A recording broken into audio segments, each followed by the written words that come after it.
Salut, bonsoir à tout le monde, bonsoir, bonsoir. C'est votre humble serviteur, votre ami, frère, Kalen Alider, comme vous le savez.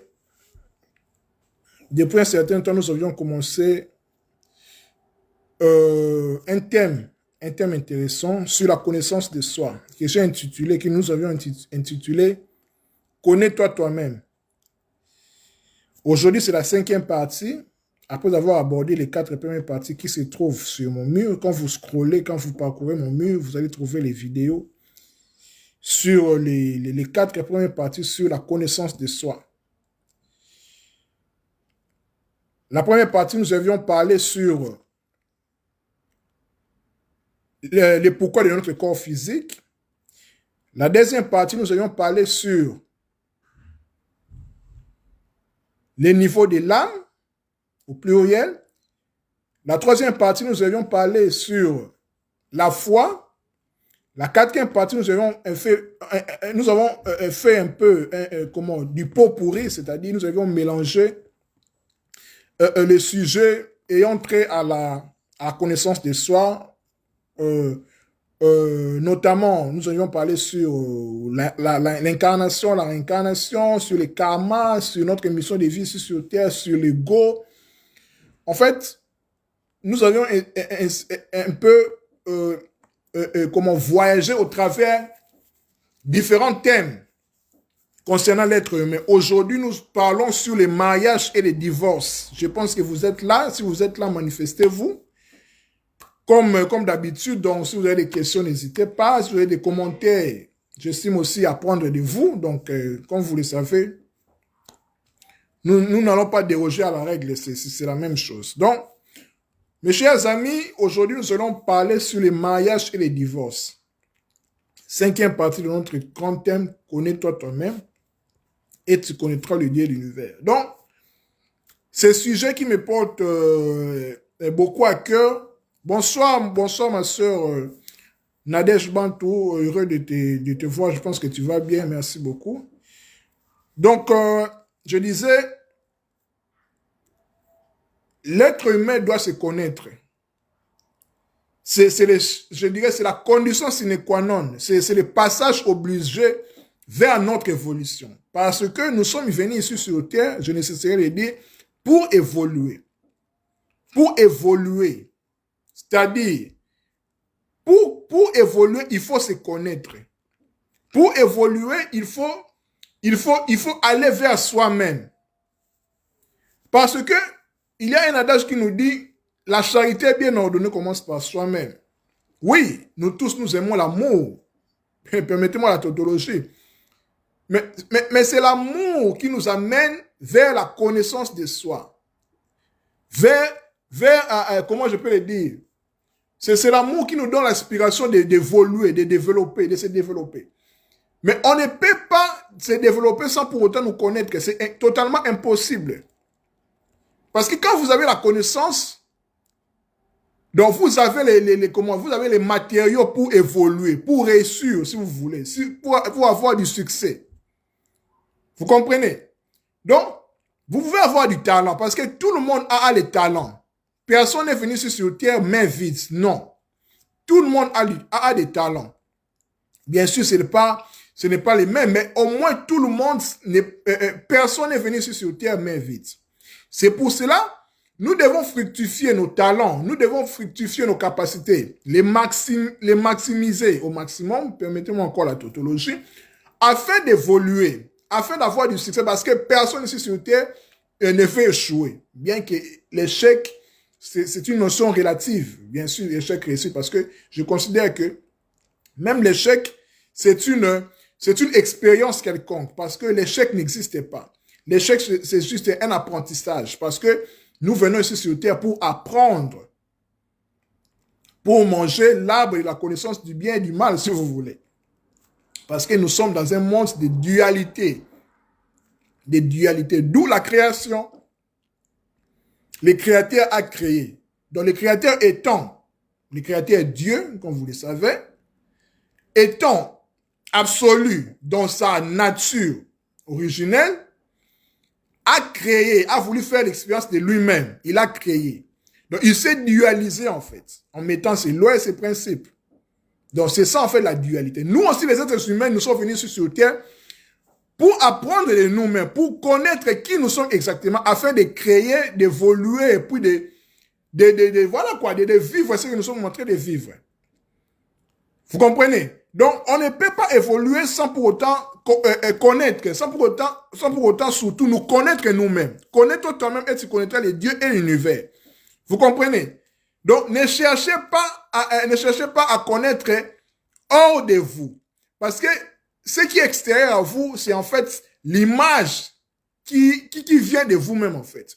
Donc, ce que vous voyez, ce que vous percevez à l'extérieur de vous, votre façon de voir les choses, votre façon de voir le monde, les êtres humains, de percevoir, de considérer les situations, les événements, ainsi de suite. C'est votre façon intérieure de considérer les choses. Parce que ce qui est à l'extérieur est à l'intérieur. C'est la loi de l'analogie, c'est la loi de la correspondance. Ce qui est en haut est comme ce qui est en bas. C'est comme ça, c'est un principe. Vous comprenez? Donc, je ferme cette parenthèse. Nous entrons maintenant dans notre vif du sujet. Les mariages et les divorces. Je pense que vous êtes là, vous êtes prêts. N'hésitez pas à poser des questions. Ici, il n'y a pas de questions tabous, il n'y a pas de sujets tabous. Non. Ici, nous traitons tous les sujets selon la petite connaissance que nous avions, parce qu'on ne connaît qu'en partie. Voilà.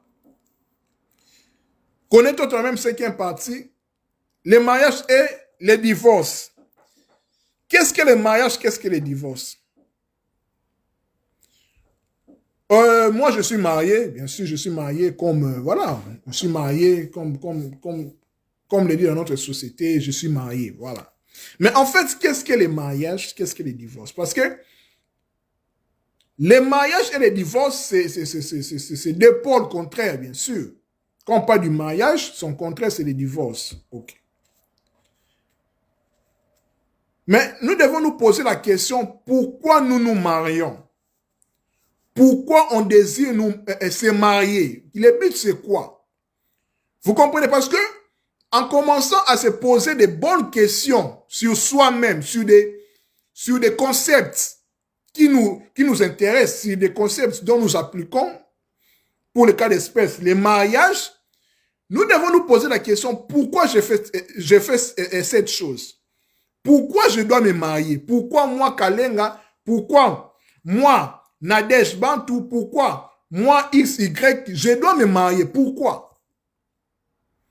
Donc, en commençant à se poser des bonnes questions, on ne va pas se perdre. Pourquoi? Parce que ça va nous permettre à connaître. Je vais me marier, je vais entrer dans les mariages. Les mariages, c'est quoi en fait? Je vais chercher à connaître. Vous comprenez? Donc, tout part par la connaissance de soi. La connaissance, c'est pour cela que ce thème, c'est connaître toi-même et tu connaître les dieux de l'univers. Connaître toi-même, trop peu de suspension. Aujourd'hui, c'est la 5e partie. Donc, pourquoi je me marie? Salut, homme de Dieu, David Kataï. Content de te voir, mon frère. Ça fait longtemps. Pourquoi je me marie? Donc, quand on commence à se poser des questions sur les choses dont on veut faire l'expérience, cela va nous permettre à aller vers la connaissance de cette chose-là. Qui dit connaissance, j'aime beaucoup les langues, parce que je pense que les secrets des choses, qui dit chose, dit non, dit mot, se trouve en étudiant comment sa définition, son étymologie, son érologie. Qui parle de la connaissance, parle de la naissance avec la chose. Connaissance, con c'est cum.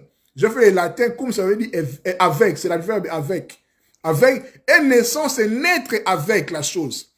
Donc, en cherchant à connaître la chose, on cherche à naître avec, comme on dit en lingala, kobotamana et loko. De naître avec la chose. Qui dit naissance, dit vie. Dit vie, dit expérience de la chose. Vous comprenez? Donc, mes chers amis, je ne m'exclus pas aussi, je suis là-dedans. Parce que ce que je dis toujours sur Facebook, les vidéos, ça me concerne aussi moi-même. Je ne m'exclus pas. Je ne suis pas un saint, non. J'apprends aussi de moi-même. Mes chers amis, le pourquoi de la chose. Pourquoi je me marie? Pourquoi tu te maries? Pourquoi? Pourquoi tu veux divorcer? Pourquoi tu veux divorcer? Pourquoi tu veux te séparer avec ton mari ou même ton copain, ton concubin? Ici, je ne viens pas pour juger les gens. Je ne suis pas là pour juger les gens. Qui suis-je? Qui m'a établi juge des gens? Non. Je ne suis pas ici pour condamner les divorcés ou pour encourager les gens à se marier. Non. Ici, je viens juste pour poser des questions, de nous remettre en question, en fait.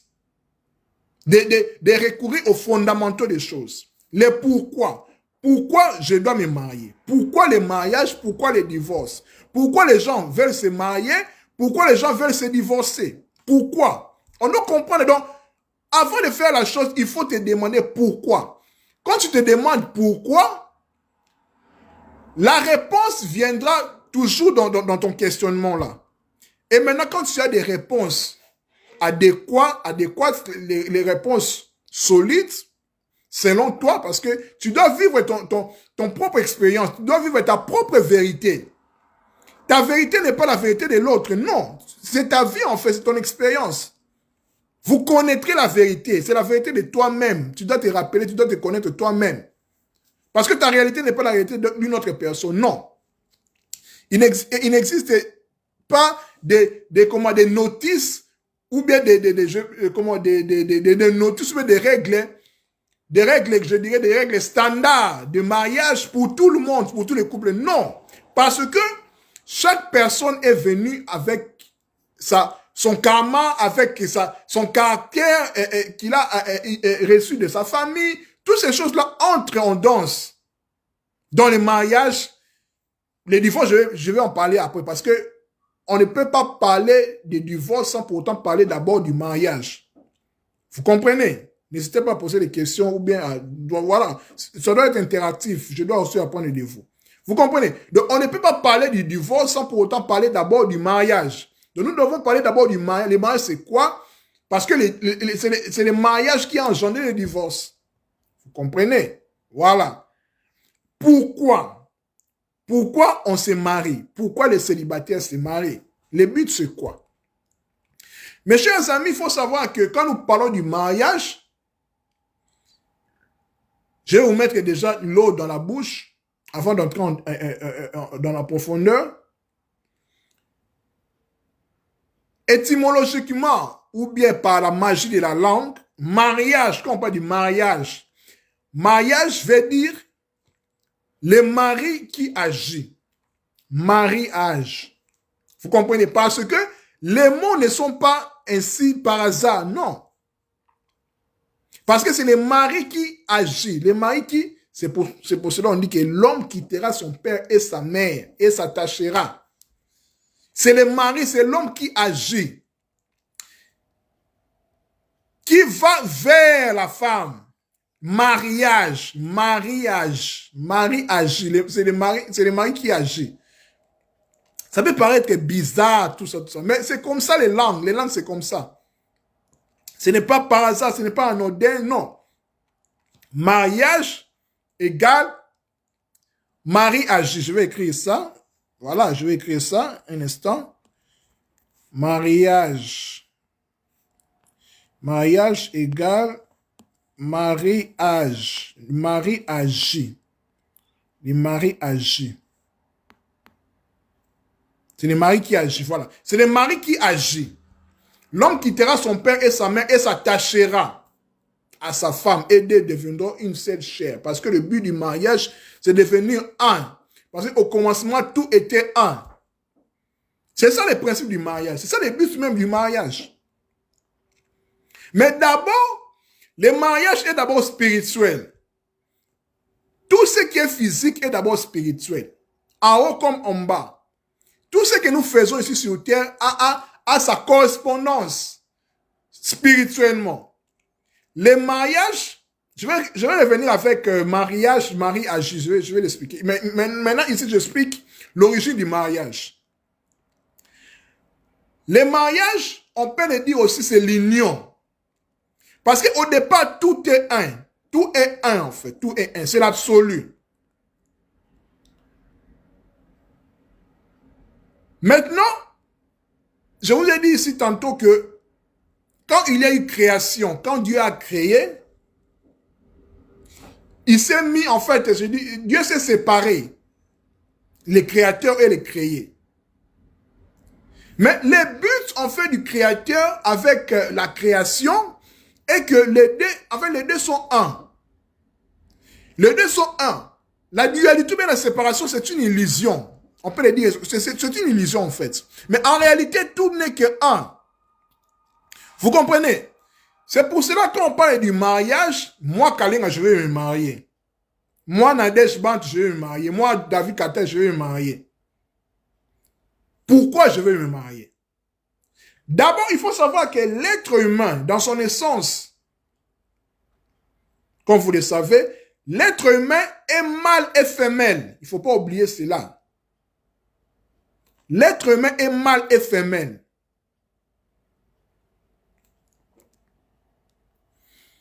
Je vais lire les commentaires. Bonsoir, monsieur Louis de Saint-Just.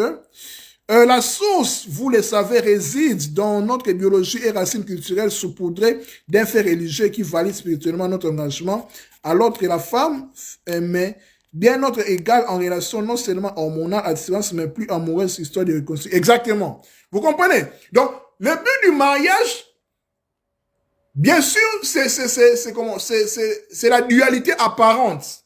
C'est deux personnes, en fait, apparentes. Mais en réalité, ils ne sont qu'un. Ils ne sont qu'un, en fait, parce que je me marie avec ma femme, je vais me marier avec mon homme, envie de faire un. L'homme quittera son père et sa mère et s'attachera. Mariage, les maris agissent. Mariage. Les maris agissent. Et s'attachera. Et deux deviendront une seule chair. Cette chair, une là, ça se manifeste physiquement par les rapports sexuels. Je vous ai dit qu'ici, il n'y a pas de tabou. Ici, il n'y a pas de tabou. Je parle à des grandes personnes, voilà. Cette union-là, devenir une seule chair, se manifeste physiquement par les rapports sexuels. C'est pour ça, le véritable mariage, c'est les rapports sexuels. Le véritable mariage, je répète, c'est le rapport sexuel.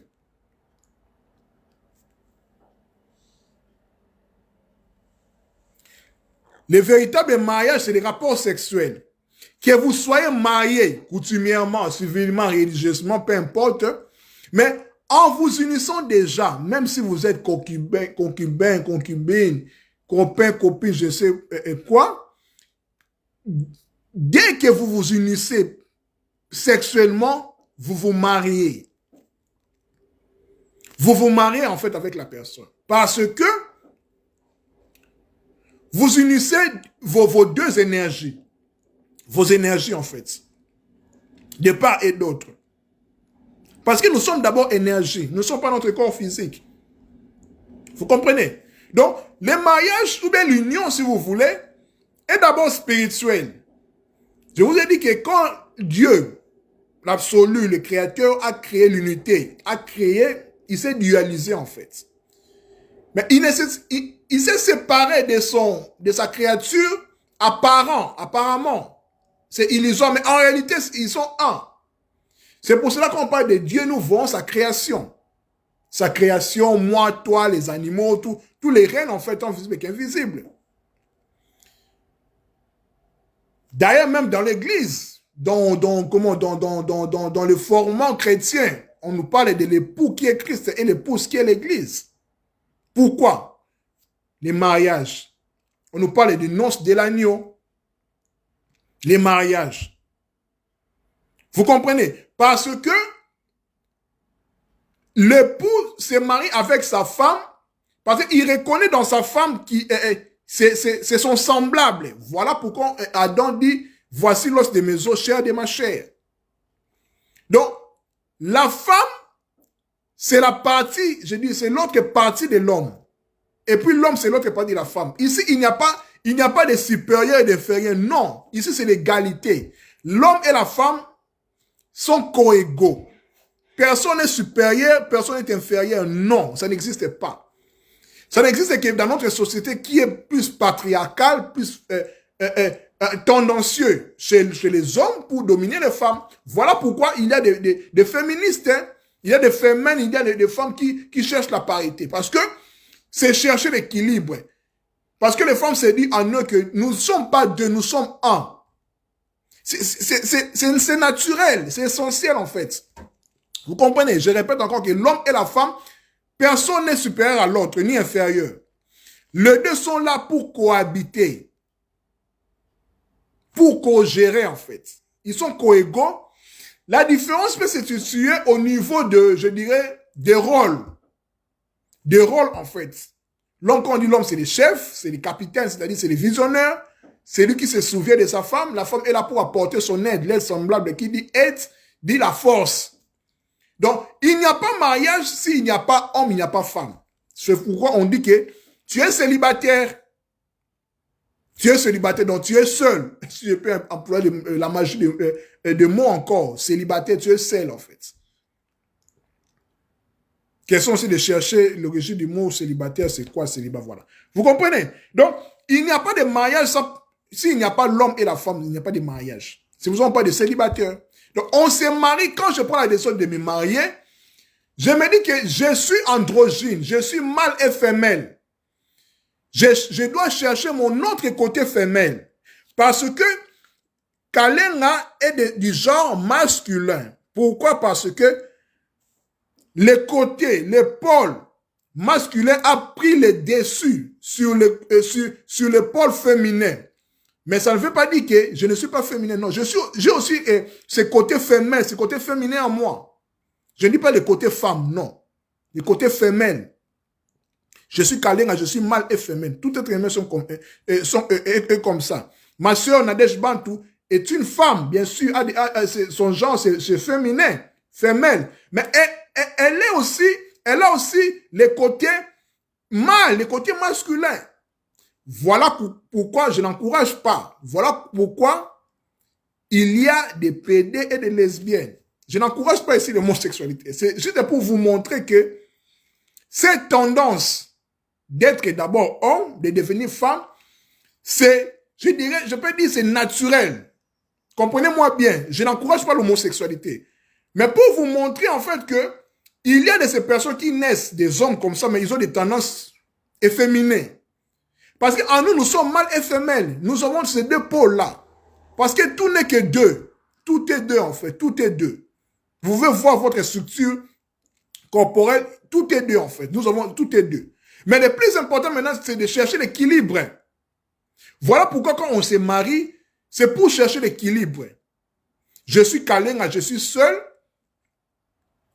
Quand je veux me marier, je cherche l'équilibre, l'autre côté en fait. C'est pour ça que la Bible dit que vaut mieux deux que un.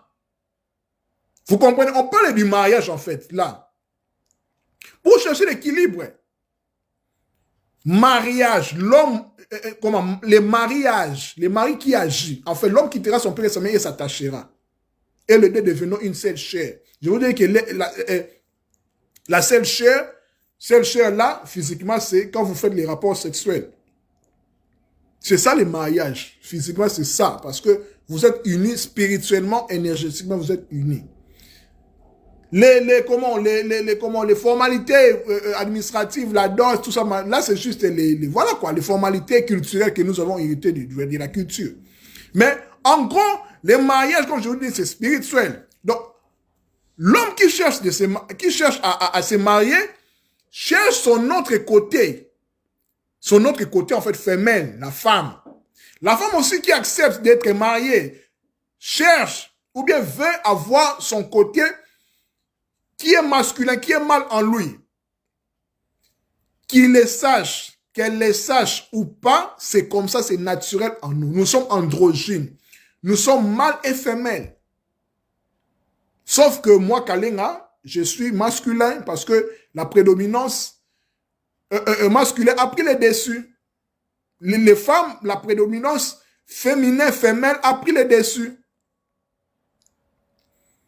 Voyez. Voyez. Bon, je vois ici monsieur Louis de Saint-Just et se fasse sur ce que j'ai dit, mariage. Bon, libre à vous en fait. Ici, ce n'est pas une question de se fâcher ou pas. Ne vous fâchez pas. Donnez votre avis en fait. C'est inutile de vous fâcher. Ici, nous partageons avec amour, pas avec colère. Voilà. Autrement, si vous n'êtes pas content, avec respect, vous pouvez zapper la vidéo. Merci et bonne compréhension. Donc, je disais que les mariages, je répète encore, les mariages, c'est le mari qui agit. Dans le sens où l'homme quitte son père et sa mère et s'attache à sa femme. Et les deux deviennent une seule chair. Vous comprenez? Voilà. Évoluons. Évoluons. Les mariages en hébreu, par exemple, c'est dit, j'ai oublié en fait les mots, mais les mariages en hébreu a connotation du fardeau. Quand on se marie, c'est comme si on se charge de quelque chose. Non pas dans le sens péjoratif, non. Parce que en acceptant de se marier avec l'autre, on accepte en fait une charge. Charge de sa famille, ses charges émotionnelles, comportementales, tout ça, en fait, nous acceptons cela. Maintenant, il faut faire route ensemble. C'est pour ça qu'on dit que les mariages, c'est pour les matures. C'est pas pour les petits-enfants. Parce que quand tu acceptes de te marier, tu n'es pas parfait. Tu n'es pas parfait que l'autre. Non. Tu as aussi tes défauts. En acceptant de te marier avec l'autre, tu acceptes en fait au-delà de tes qualités. Mais tu acceptes, tu te dis que je ne suis pas complet en fait. Voilà, s'il vous plaît. Je ne suis pas complet. J'accepte de me marier avec l'autre, de m'engager avec l'autre pour que l'autre aussi me seconde, pour que l'autre aussi m'aide, me donne sa force, parce que l'aide ici c'est la force. Me donne aussi sa force pour m'aider à avancer. Voilà pourquoi chez les Juifs on dit que un mari qui n'est pas marié n'est pas accompli. Ici je ne condamne pas les célibataires. Ici c'est dans le sens des principes. Ici, on nous parle de l'androgyne, en fait, parce que nous sommes mâles et femelles. Le deux pôles, le plus et le moins, doivent s'harmoniser.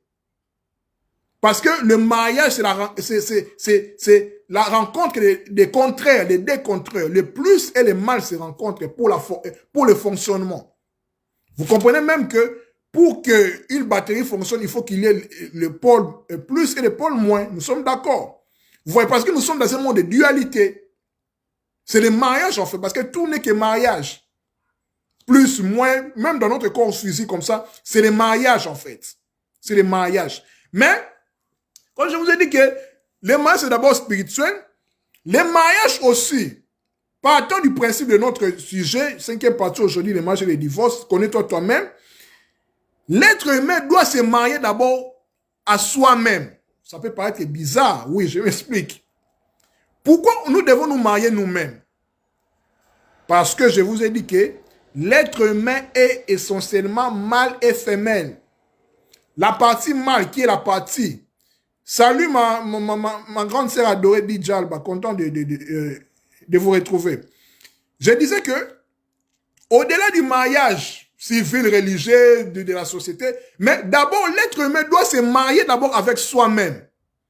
L'être humain doit se marier avec soi-même. Pourquoi? Parce que sa structure physique, essentielle, tout ce que vous voulez, est duel en fait.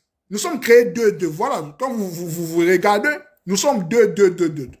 Le plus important maintenant, c'est de faire l'équilibre, de retrouver cette unité-là. Vous comprenez? De retrouver cette unité-là. De te dire que tu es mâle et femelle, que tu sois homme ou femme, tu es mâle et femelle. Mais tu es homme, je suis homme parce que le pôle masculin, le pôle mâle a pris l'ascendance qui est le pôle féminin. Et chez les femmes, le pôle féminin a pris l'ascendance sur le pôle masculin. Mais le travail ici, intéressant, pour la connaissance de soi. Parce que avant de te marier, il faut d'abord te connaître d'abord toi-même. C'est-à-dire que tu es mâle et femelle. Tu te dis que je vais me marier, mais je me marie pourquoi? On a dit ici tantôt que on doit d'abord se poser la question, les pourquoi pour connaître la chose, les pourquoi. Parce que sans se poser la question, on ne va pas trouver les réponses. Envie de connaître. Vous comprenez? Donc, parce que c'est pour ça que nous avons les cerveaux. Vous comprenez? Donc, je disais que nous devons nous marier avec nous-mêmes. C'est-à-dire que on doit aller vers nous-mêmes. Connais-toi toi-même. Moi, Kalenga. Moi, Djalba, moi, Moïse, moi, voilà quoi. Peu importe. Je suis mâle, je suis homme. J'ai la prédominance mâle. Je suis femelle, je suis femme. J'ai la prédominance femelle. Je dois me dire que le principe mâle qui est en moi doit... Le principe mâle, je signale que le principe mâle veut dire, mâle, masculin veut dire c'est souvenir. C'est souvenir en fait, c'est souvenir. C'est rappeler si vous voulez. Je dois me dire que je dois me rappeler à l'autre côté, à mon autre côté. À mon autre côté. Salut mon frère Yeo Drissa. Salut, salutations. Je dois me rappeler à mon autre côté, qui est le côté femelle. Ici, je ne parle pas de homme-femme, non, je parle des principes qui existent qui jouent en chacun de nous, que vous soyez homme ou femme. C'est le principe mâle et femelle. Le principe mâle, je disais que le principe mâle veut dire se souvenir. Quand vous prenez l'initiative de vous souvenir de qui vous êtes exactement, vous pensez directement à votre côté femelle qui est femelle en vous. Là où demeurent toutes les connaissances, tout votre vous. Permettez-moi ce langage. Vous vous mettez maintenant au travail de vous-même, de vous connaître vous-même, de chercher à vous marier avec vous-même, à vous unir avec vous-même. Quand je parle de la connaissance, je parle de l'union, du mariage. Voilà pourquoi vous verrez même dans la Bible quand on dit que Adam a connu Ève, Jacob a connu Léa, a connu Rachel. On parle du rapport sexuel. Voilà pourquoi je vous dis que le véritable mariage physiquement, c'est les rapports sexuels. C'est ça le véritable mariage. Ici, que vous soyez homme, que vous soyez marié, civilement, religieux, c'est pas même ça. Dès que vous vous unissez sexuellement déjà, vous êtes déjà marié. Vous êtes déjà marié en fait. Vous êtes déjà connu, la connaissance en fait. Boye bani en fait. Boye bani, donc c'est-à-dire que je te connais. Même si vous êtes ignorant comme ça, mais vous vous connaissez déjà. Parce qu'il y a eu déjà connexion, interconnexion entre les deux pôles. Les deux énergies se sont rencontrées en fait. Vous comprenez? Donc c'est ça même l'amour, parce que la connaissance c'est l'amour. L'amour c'est pour ça même en français on dit que faire l'amour. Faire l'amour c'est quoi? C'est les rapports sexuels. Je vous ai dit qu'ici il n'y a pas de tabou. Mais tout en gardant la pudeur. Donc la connaissance c'est l'amour. La connaissance c'est l'amour. C'est les véritables mariages, l'union, la connaissance, l'amour, c'est les rapports sexuels physiquement.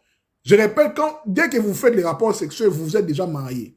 Même si vous êtes divorcé, voilà quoi, on s'est divorcé déjà, je suis pas... Non, dès que vous êtes déjà uni avec la personne, vous êtes déjà marié déjà. C'est comme ça, c'est le principe, c'est comme ça. Ici, je ne condamne personne. Je m'explique, je ne parle que de faits. C'est pour ça que je dis que la personne qui veut me contredire, pose les questions ou bien met dans les bas des commentaires. Ici, je suis aussi prêt à prendre les défauts, comme je le dis toujours. Vous comprenez? Donc, je disais que l'être humain, avant de se marier, doit se marier d'abord avec lui-même. C'est-à-dire que, étant androgyne, mâle et femelle, le principe mâle qui veut dire se souvenir, doit se dire que l'autre pôle qui est femelle, il doit connaître l'autre pôle-là. Là où se garde la connaissance. La connaissance, en fait. Là où ton vrai toi réside, en fait. Vous comprenez? Voilà pourquoi vous allez comprendre dans la Bible quand on nous parle que Adam a été endormi par Dieu et puis par la côte, tout ça. Enfin, on voulait tout simplement nous dire que Dieu a voulu séparer l'homme et la femme. Parce qu'au départ, ils étaient un. Ils étaient androgynes, mais avec deux pôles.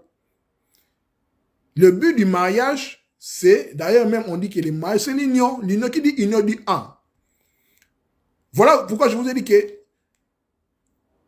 nous devons comprendre pourquoi nous nous marions. Malheureusement, dans notre société, surtout nous les jeunes, génération 80, 90, 2000 aussi, on ne sait pas pourquoi on se marie. En vrai, on se marie pour connaître notre pôle, notre autre pôle. C'est-à-dire que moi, Kalenga, je suis mâle et femelle, bien sûr, comme ma femme aussi est mâle et femelle, mais avec la prédominance masculine mâle en moi. J'ai lu les commentaires, ne vous inquiétez pas.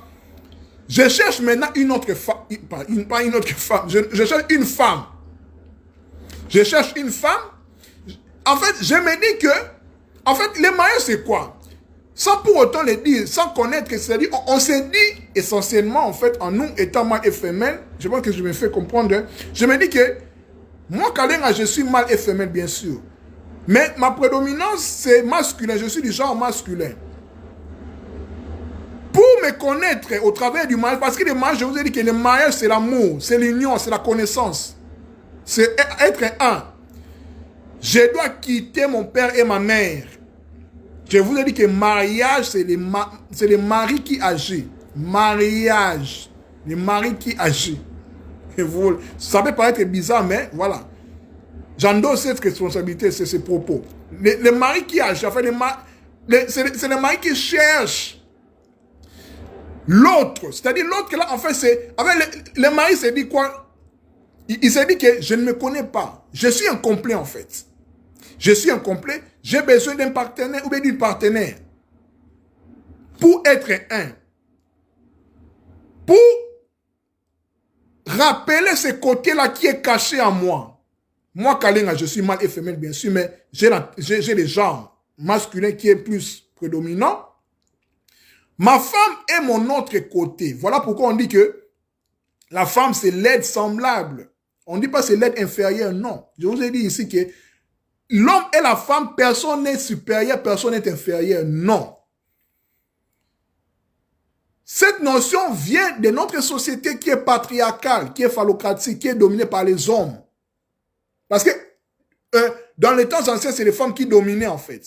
Voilà, qui dominaient, qui étaient avant que les hommes.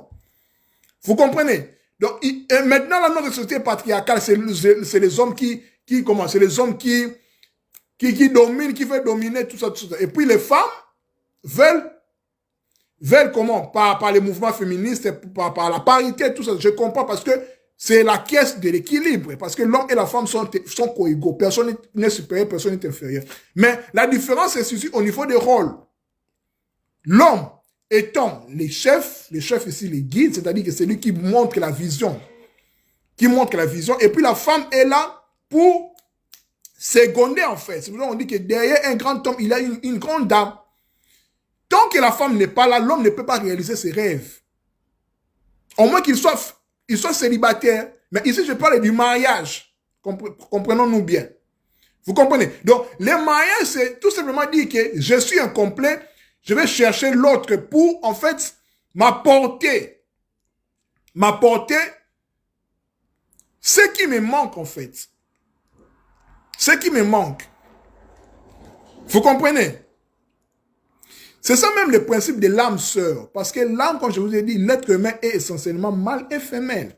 C'est ça même, en fait, le but du mariage. L'homme quittera son père et sa mère et s'attachera.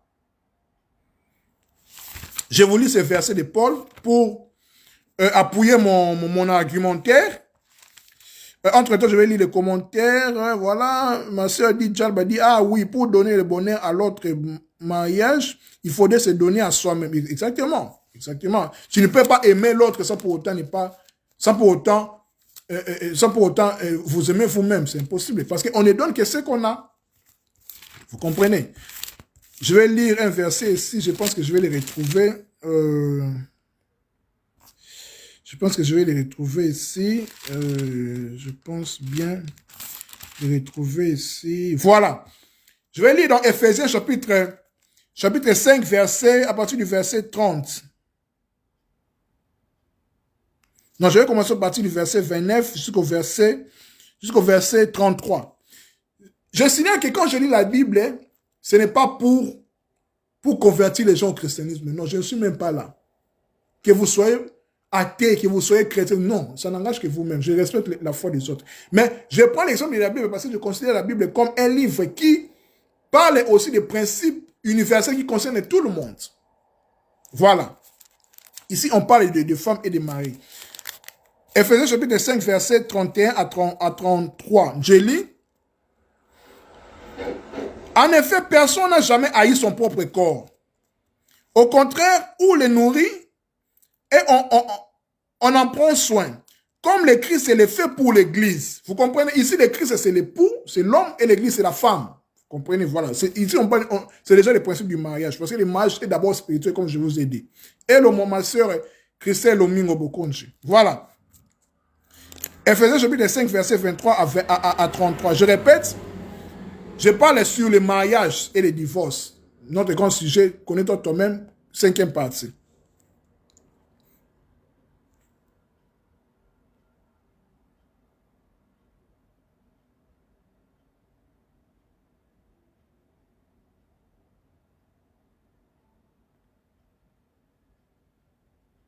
Oh, désolé.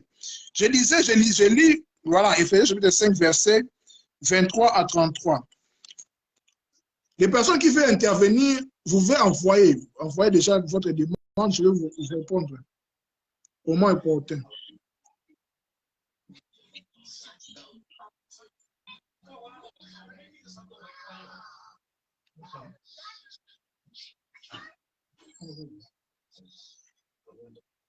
Voilà. Je lis. En effet, personne n'a jamais haï son propre corps. Au contraire, on le nourrit et on en prend soin. Comme le Christ est le fait pour l'Église. Son corps dont nous faisons tous partie, comme il est écrit, c'est pourquoi l'homme quittera son père et sa mère pour s'attacher à sa femme. Et les deux deviendront un seul être. Vous comprenez? Ici, on parle déjà du mariage. Vous comprenez? Ici, on parle déjà du mariage. Verset 32. Il y a une grande vérité cachée dans ce passage. J'ai dit, moi qui se rapporte au Christ et à l'Église. Mais il s'applique aussi à vous. Il faut que chaque mari aime sa femme comme lui-même et que chaque femme respecte son mari. Vous comprenez? Je pense que j'aurais un peu du mal de terminer le sujet d'aujourd'hui. Je pense que nous allons le scinder en deux parties. Demain ou prochainement, nous allons parler sur les divorces. Mais entre-temps, je vais m'arrêter là concernant les mariages. Ne vous inquiétez pas, la vidéo va rester sur mon mur. Si vous avez le temps, regardez et puis écoutez, et puis on va répondre à des questions ou bien on va continuer plus tard. Donc, je vous répète qu'aujourd'hui, nous allons parler sur les mariages et les divorces. Toujours dans notre grand thème, connais-toi toi-même. Aujourd'hui, c'était la 5e partie. Aujourd'hui, nous allons parler sur les mariages. Nous allons le continuer prochainement. Et puis, nous allons aborder le sujet du divorce. Donc, merci de votre ami, frère Kalinga Lidé. À nous revoir la prochaine fois. Je signale que la vidéo va rester sur mon mur parce que je pense, en fait, je ne pense pas que je vais terminer ce sujet aujourd'hui parce que ça a été prévu que je parle du mariage et du divorce. Mais je vous promets que nous allons le continuer demain ou après-demain si j'ai le temps. Le mariage, là où je me suis arrêté, et puis nous allons aborder sur le sujet du divorce. Parce qu'on ne peut pas parler du divorce sans pour autant parler d'abord du mariage. Vous comprenez? Parce que le mariage et le divorce vont de pair. Vous comprenez? Donc, merci beaucoup à toutes les personnes qui ont pris vraiment leur temps à me suivre, notamment mon frère Yeo Drissa, ma grande sœur Guy Djalba, ma sœur Christelle Omingo, mon frère David Kataï, monsieur Louis de Saint-Justin, voilà, et toutes les personnes, mon frère, ma soeur Nadège Bantou, mon frère Moïse, Voilà, mon frère Trésor, prochainement, nous allons continuer notre sujet. Nous allons nous arrêter là pour, je dirais, pour la première partie. Bien sûr, c'est la 5e partie de notre compte inconnu toi-même, mais nous allons continuer notre thème mariage et divorce. Donc, merci beaucoup. À nous revoir la prochaine fois. Mais la vidéo va rester sur mon mur, ne vous inquiétez pas. S'il y a des questions, des contradictions, avec amour, comme je vous l'ai dit, j'aime aussi apprendre de vous, donc parce que on ne connaît qu'en partie. Donc, nous sommes là pour connaître et pour évoluer. On ne peut pas évoluer sans la connaissance. Voilà pourquoi, humblement, l'Esprit m'a mis à cœur à aborder ce sujet sur la connaissance de soi. Aujourd'hui, c'est la 5e partie, en abordant sur le mariage aujourd'hui et le divorce prochainement. Merci, à nous revoir la prochaine fois. Merci beaucoup, ma grande sœur. Merci.